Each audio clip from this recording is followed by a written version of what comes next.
Baik, saya akan menjelaskan presentasi tentang definisi kontrol. Sebelum itu, izinkan saya memperkenalkan diri. Saya Muhammad Agung Budianto dengan NPM 130. Nah, definisi kontrol. Berdasarkan pandangan Richard L. Duff, kontrol organisasi atau pengendalian organisasi adalah proses sistematis di mana para manajer mengatur aktivitas organisasi agar tetap konsisten dengan ekspektasi yang telah diterapkan dan dalam rencana, target, dan standar kinerja. Nah, kontrol menjadi fungsi yang sangat krusial bagi manajemen karena beberapa alasan utama. Yang pertama, adaptasi terhadap perubahan lingkungan. Nah, yang kedua, membatasi akumulasi kesalahan. Yang ketiga, mengelola kompleksitas organisasi. Yang keempat, meminimalkan biaya dan meningkatkan kualitas. Baik, selanjutnya saya akan menjelaskan presentasi berikutnya. Sebelumnya, perkenalkan saya Octavia Fitriani dengan PM akhir 376. Model kontrol adalah kerangka atau sistem yang menggambarkan bagaimana proses pengendalian dilakukan. Umumnya terdiri dari beberapa tahap. Yang pertama, menetapkan standar, misalnya target penjualan, biaya, atau kualitas. Yang kedua, mengukur kinerja aktual, yaitu mengumpulkan data hasil kerja. Yang ketiga, membandingkan dengan standar, melihat apakah sesuai atau ada selisih. Yang keempat, mengambil tindakan perbaikan jika ada penyimpangan. Model ini sering disebut sebagai siklus kontrol karena berlangsung terus-menerus. Perkenalkan, nama saya Zafralia dengan lahir 379. Di sini saya akan menjelaskan tentang umpan balik atau feedback. Umpan balik adalah informasi yang diperoleh dari hasil kinerja yang digunakan untuk memperbaiki atau meningkatkan proses ke depan. Jenis umpan balik itu ada dua, yaitu feedback positif. Jika hasil sudah sesuai target, maka dipertahankan. Sedangkan feedback negatif, yaitu jika ada kesalahan, maka perlu adanya perbaikan. Contohnya, jika penjualan turun, maka manajer menggunakan data tersebut sebagai umpan balik untuk memperbaiki strategi pemasaran. Perkenalkan, nama saya Tanlis Yoga Putri Santoso dengan FM akhir 363. Di sini saya akan menjelaskan tentang pengendalian keuangan perusahaan. Nah, pengendalian keuangan perusahaan itu merupakan upaya perusahaan untuk mengelola keuangan agar tetap sehat, aman, dan sesuai dengan aturan yang berlaku, serta mampu beradaptasi dengan perusahaan lingkungan bisnis. Untuk tujuan utamanya sendiri itu ada 4, yaitu yang pertama, memastikan perusahaan mampu bertahan dan berkembang di tengah perubahan lingkungan. Lalu yang kedua, untuk menjaga kepatuhan terhadap hukum dan regulasi yang berlaku. Yang ketiga, untuk melindungi aset dari risiko kerugian akibat ketidakpastian pasar. Lalu yang keempat, ada menyediakan data akurat untuk mengambil keputusan strategis. Lalu bentuk dari pengendalian itu sendiri ada 3, yaitu yang pertama ada perencanaan untuk menyusun anggaran yang realistis dengan mempertimbangkan kondisi pasar. Lalu yang kedua ada pengawasan, yaitu memantau arus kas dan kinerja keuangan secara berkala. Lalu yang ketiga ada evaluasi, menilai apakah strategi keuangan sudah sesuai dengan tantangan lingkungan saat ini. Itu di sini ada manajemen kualitas total atau TQM adalah pendekatan manajemen yang bertujuan untuk meningkatkan kualitas produk, layanan, dan proses bisnis secara keseluruhan. Nah, dalam konteks manajemen, pendekatan TQM dapat mencakup seluruh proses organisasi secara strategis dan menyeluruh. Oleh karena itu, TQM memiliki peran yang sangat vital dalam batang tubuh organisasi, merangkul budaya dan filosofi organisasi, dan akan sulit tergantikan. Nah, karakteristik yang menjadi dasar dari pendekatan TQM adalah menekankan pada partisipasi dan seluruh anggota untuk mencapai kualitas yang lebih unggul. Nah, di sini ada 8 elemen pokok Total Quality Management TQM. Nah, yang pertama sini ada fokus pada pelanggan. Nah, tentunya fokus pada pelanggan bukanlah untuk keuntungan organisasi, namun menitik beratkan kepada kepuasan pelanggan dan meningkatkan loyalitasnya. Terus yang kedua ada keputusan berdasarkan fakta. Nah, keputusan berdasarkan fakta yaitu berbasis data agar penerapannya tepat, maka pendekatan ini memerlukan data yang perlu dikumpulkan dan dianalisis dengan akurat berdasarkan data di lapangan. Terus yang ketiga ada komunikasi. di mana TKM dapat berjalan dengan sukses jika seluruh karyawan dan bidang kerja dengan komunikasi yang efektif untuk melakukan koordinasi. Terus yang keempat ada sistem terintegrasi, yaitu memiliki sistem yang kompleks dan terintegrasi antara seluruh bidang kerja dalam organisasi yang saling bekerja sama. Terus yang kelima ada ketertiban karyawan secara keseluruhan. Agar dapat berjalan dengan optimal, Total Quality Management memiliki asas partisipasi dari seluruh karyawan sebagai satu kesatuan. Terus yang keenam ada pemusatan perhatian pada proses. Nah, salah satu prinsip yang paling fundamental dalam TQM adalah proses oriented, di mana tindakan yang terjadi di dalam internal akan berdampak kepada pihak eksternal seperti pelanggan. Terus yang ketujuh ada pendekatan strategi dan sistematik. Nah, ini menjalankan TQM tidak bisa dilakukan dalam jangka pendek karena melibatkan pendekatan strategis yang menyeluruh terhadap manajemen. Yang terakhir dan ke-8 ada peningkatan secara berkelanjutan. Nah, setelah seluruhnya sudah dapat berpartisipasi dengan baik, mendapatkan wawasan baru dan membangun budaya kualitas, perusahaan perlu berkomitmen terhadap perubahan tersebut.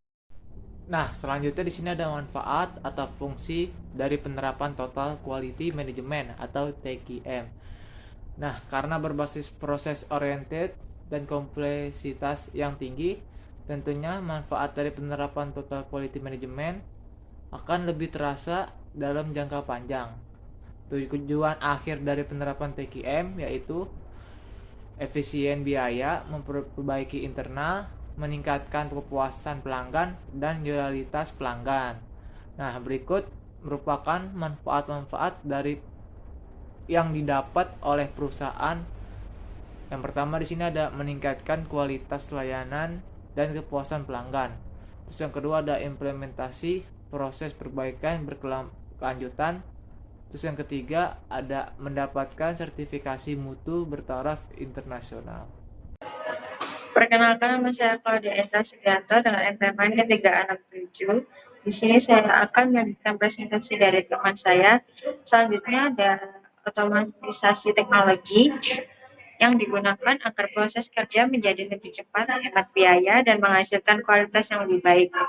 Dengan bantuan mesin atau sistem otomatis, pekerjaan yang sebelumnya dilakukan manusia bisa dilakukan dengan lebih konsisten dan efisien. Lalu di sini ada 3 kemajuan utama. Yang pertama ada RFID yang membantu perusahaan melacak barang secara otomatis sehingga mengurangi kehilangan dan meningkatkan kontrol. Lalu yang kedua ada sistem produksi fleksibel, yaitu sistem produksi yang memungkinkan mesin untuk menyesuaikan berbagai jenis produk tanpa perlu perubahan besar sehingga lebih cepat dan hemat biaya. Yang ketiga ada produksi ramping atau lean, yaitu yang berfokus pada pengurangan pemborosan dan peningkatan kualitas. Meskipun menggunakan teknologi, peran manusia tetap penting dalam mengelola dan menyempurnakan proses produksi. Baik, selanjutnya di sini saya akan menjelaskan mengenai isu dan tantangan lingkungan berbasis internet. Sebelumnya, perkenalkan, saya Muhammad Samsuluda dengan NPM akhir 417. Jadi, dalam lingkungan bisnis berbasis internet, itu terdapat beberapa isu utama yang muncul seiring dengan perkembangan teknologi digital. Nah, isu-isu ini berkaitan dengan perubahan cara perusahaan menjalankan operasional, terus mengelola informasi, serta berinteraksi dengan konsumen. Perkembangan tersebut menunjukkan bahwa bisnis berbasis internet itu terus mengalami transformasi yang signifikan dan mempengaruhi berbagai aspek dalam kegiatan bisnis. Adapun jenis-jenis isu yang saya ambil ada 4. Ini yang pertama. Nah, yang pertama ini mengenai perkembangan teknologi atau artificial intelligence atau biasa disebut dengan AI. Nah, saat ini teknologi ini berkembang sangat pesat dan mulai banyak digunakan dalam dunia bisnis. AI itu dapat membantu perusahaan dalam berbagai hal seperti otomatisasi pekerjaan, analisis data, hingga pelayanan kepada pelanggan. Oleh karena itu, perkembangan AI menjadi isu penting karena mampu mengubah cara perusahaan menjalankan operasional bisnis menjadi lebih cepat dan efisien. Untuk selanjutnya, ada di slide selanjutnya.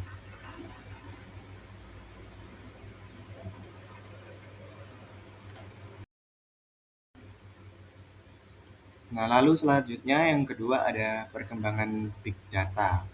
Nah, dalam bisnis berbasis internet, perusahaan itu mengumpulkan data dalam jumlah yang sangat besar, baik dari transaksi, aktivitas pelanggan, maupun interaksi di platform digital. Nah, data tersebut dapat digunakan untuk menganalisis perilaku konsumen dan membantu pengambilan keputusan bisnis.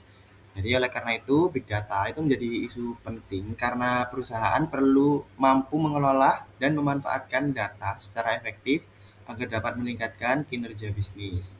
Terus yang selanjutnya ketiga ada munculnya platform digital atau marketplace dan aplikasi.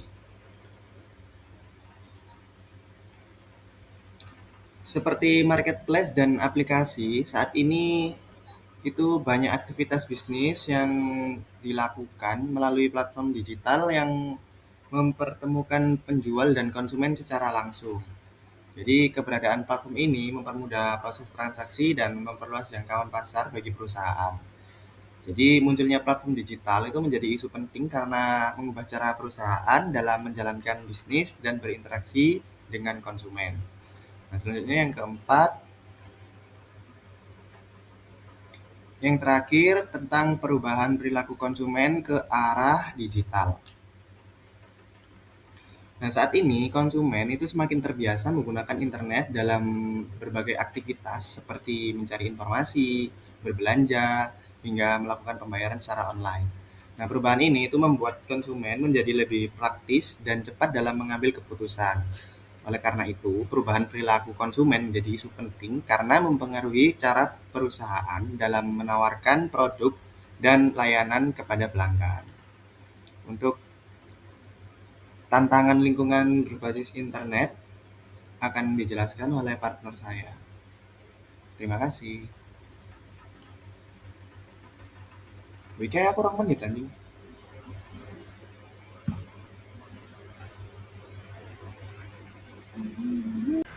Perkenalkan, nama saya Ahmad Afan Aristawan dengan 3 NPM terakhir 292. Nah, di sini saya akan menjelaskan mengenai tantangan lingkungan bisnis berbasis internet.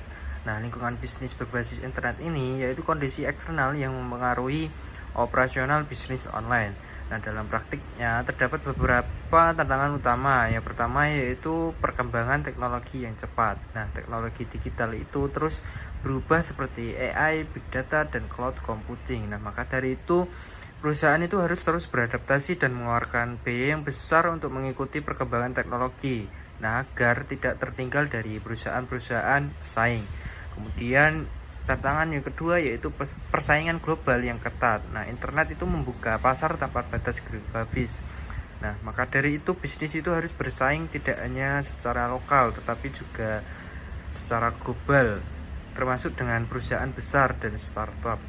Kemudian tantangan yang ketiga yaitu keamanan siber atau cyber security. Nah, lingkungan digital itu rentan terhadap kejahatan siber. Nah, ancamannya yaitu seperti hacking, phishing, dan pencurian data. Itu dapat merusak sistem serta menurunkan kepercayaan kepada pelanggan. Kemudian tantangan yang keempat yaitu privasi dan pelindungan data. Nah, penggunaan data pelanggan itu menjadi bagian penting dalam bisnis berbasis internet.